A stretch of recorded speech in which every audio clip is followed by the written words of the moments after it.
les passeurs à la rame ont commencé en 1930 jusqu'à 1961. Mon père, le passeur Mimi, lui, il a commencé en 1945 et il a fait son activité jusqu'à 1983. Après la pêche, il faisait une seconde activité de traverser les jambes. Donc les gens qui venaient en vacances à la Tamarissière prenaient le passeur pour aller faire les courses au Pont d'Agde. Et à cette époque-là, ils étaient les 13 ou 14 passeurs et ils se mettaient devant le grand hôtel de la Tamarissière. Mon père, lui, il a commencé l'activité de passeur en 1945 et il a fait cette activité de passeur à la rame jusqu'en 1973 où il a eu son premier bateau à moteur. L'activité de passeur s'est développée dans les années 60 avec le tourisme et avec l'installation du camping de la Tamarissière qui, bien entendu, s'est modernisé pour accueillir des clients. En 1930 et 1940, les gens venaient à la Tamarissière camper avec les chevaux et les charrettes et ils dormaient sur la plage. Et mon père me disait qu'on avait des clients qui venaient de Toulouse en bicyclette pour pouvoir passer leurs vacances à la Tamarissière. Après, moi j'ai repris la suite de mon père en 1981 avec un bateau de 32 passagers et nous avons continué cette activité jusqu'à 2013. Alors, les passeurs à la rame ont commencé en 1930 jusqu'à 1961. Mon père, le passeur Mimi, lui, il a commencé en 1945. Bon, l'activité de passeur consistait de traverser l'Hérault d'une rive à l'autre pour que les clients, les vacanciers, soit vont à la plage, soit de la Tamarissière, soit du Pont d'Agde, ou bien qui vont faire leurs courses au Pont d'Agde, qu'il y a plus de commerce, plus de marchés et plus d'animation. Bien sûr, la Tamarissière, c'est plus calme pour les gens qui veulent se reposer, les gens qui ont le plaisir d'aller à la pêche, le plaisir d'aller à la plage, le plaisir d'aller au fond du camping. Et voilà, c'est tout ce qu'il y a à dire sur la Tamarissière. On débarque. Alors, la manœuvre débarque, quand il y avait un grand mistral qui soufflait, les rameurs étaient obligés de monter à 50 mètres environ de leur ponton pour pouvoir traverser. Alors, du moment de la traversée, le mistral est déporté et avec la dérive, ils arrivaient à leur emplacement qui se situe juste en face de nous. Ils débarquaient leurs clients et quand ils retraversaient, bien entendu, le courant les déportait et ils étaient obligés d'arriver devant l'ancien hôtel de la Tamarissière, donc chez Mathilde, et remonter à l'abri du vent pour pouvoir arriver à leur emplacement. Et oui, moi j'ai fait le passeur avec mon père dans les années 72, avant qu'il achète le bateau à moteur, et j'avais 11 ans. J'ai traversé aussi les clients à 50 centimes l'aller-retour, le gros la Tamarissière. Côté, le Châteaubert, lui, c'était le dancing, les boîtes de nuit, c'est à l'époque-là. Il y avait des chanteurs qui sont venus, le Sbariano. Ah oui. Il est venu Tino Rossi, il est venu Jamais Traîné, il est venu. La Pergola, lui, c'était le casino. C'était un des premiers casinos. Donc les gens est venu jouer au casino. Et ceux qui voulaient danser, ils allaient danser au Châteaubert. Voilà, c'était... Ah oui, il y avait de l'ambiance. Ah oui, c'était la grosse ambiance. Ah ouais. Et même ici, entre Albano et Gaston, ils se faisaient la concurrence. Et les gens, si vous voulez, soit ils allaient manger chez Albano, mais chez Mathilde, on appelait ça Mathilde, ou soit ils allaient manger chez Gaston. Et Gaston, lui, dans un grand restaurant, il avait un grand vivier avec des homards dedans.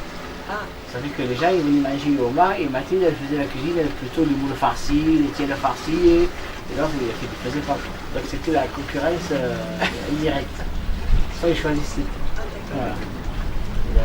Il avait 2 restaurants à choisir. En fait, ça s'est perdu, alors il n'y a plus de dancing. Il n'y a plus de dancing, il n'y a plus de casino, il n'y a plus de cinéma. Oh là là. Il n'y a plus de boîtes de nuit, parce qu'à un moment donné, il y avait des boîtes de nuit au Pont d'Agde. Il n'y a plus rien. Voilà. Ça a été... C'est dommage. Ouais. Mais la boîte de nuit, c'était là où il y a la mairie maintenant. Ils l'ont supprimé, voilà. Ça fait qu'il n'y a plus rien au Grenoble. Ah oui. Alors je vais raconter une petite anecdote. Un jour, je vois une cliente de l'hôtel à Tamarissière, chez Albano, qui arrive du marché et qu'elle me dit voilà Mimi, j'ai vu des homards et ils avaient les pinces attachées et elle me dit j'ai trouvé ça barbare. Alors je dis mais qu'est-ce que vous avez fait? Alors elle me dit mais j'ai acheté le homard, je suis parti avec le homard, j'ai détaché les pinces, je suis parti au phare et là j'ai rendu la liberté. Et comme je l'ai mis dans l'eau, il y a un petit garçon qui voulait le récupérer. Alors je lui ai dit non, homard anglais, homard protégé. Alors mon père Mimi, qui a fait le passeur en 1945, il faisait le passeur à la rame, avec un bateau de 12 passagers. Et il traversait les roues à la rame jusqu'en 1973, date où les bateaux à rame ont été remplacés par des bateaux à moteur des 6,20 mètres où ils avaient droit à malheureusement que 8 passagers. Bon, pour traverser la rivière, c'était pas suffisant. Mais bon, c'était pour la sécurité, il fallait que 8 passagers. Et donc il a fait ce bateau de 73 jusqu'en 1981. Et après, moi j'ai repris la suite de son petit bateau. Et j'en ai fait faire un bateau un peu plus gros, le Hélène Mimi, avec 30 passagers. Voilà, pour la petite histoire. Voilà, maintenant, je me suis modernisé, j'ai lancé notre activité, ça s'appelle le bateau-bus. C'est pour permettre à certaines personnes de prendre le bateau au lieu de prendre la voiture pour aller sur Agde, surtout le jeudi matin pour le marché, ou bien, comme je m'arrête à plusieurs campings, justement que les gens, au lieu de prendre la voiture, de venir à la plage en bateau et de remonter en bateau. Comme ça, ils n'ont plus de problème ni pour se garer, ni pour chercher une place, et ils ont le bateau bus qui est là du matin jusqu'au soir. Ainsi que je fais des activités pour le feu d'artifice, toutes les animations qu'il y a sur Agde, ça évite de prendre la voiture et les bouchons. Et il a fait son activité jusqu'en 1983. En 1983, j'ai repris son activité de passeur, bien sûr, au bord d'Agde, toujours sous le nom du passeur Mimi. Et depuis 2 ans, c'est ma fille, Discernia Charlène, qui a repris l'activité de passeur. Et moi, j'ai repris une nouvelle activité de bateau-bus, qui permet aux gens de se déplacer en allant sur Agde et le bord d'Agde.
Avec ma fille Charlène, qui a acheté 2 bateaux à Port-Grimaud, un pour faire le bateau-bus et l'autre pour reprendre l'activité de passeur.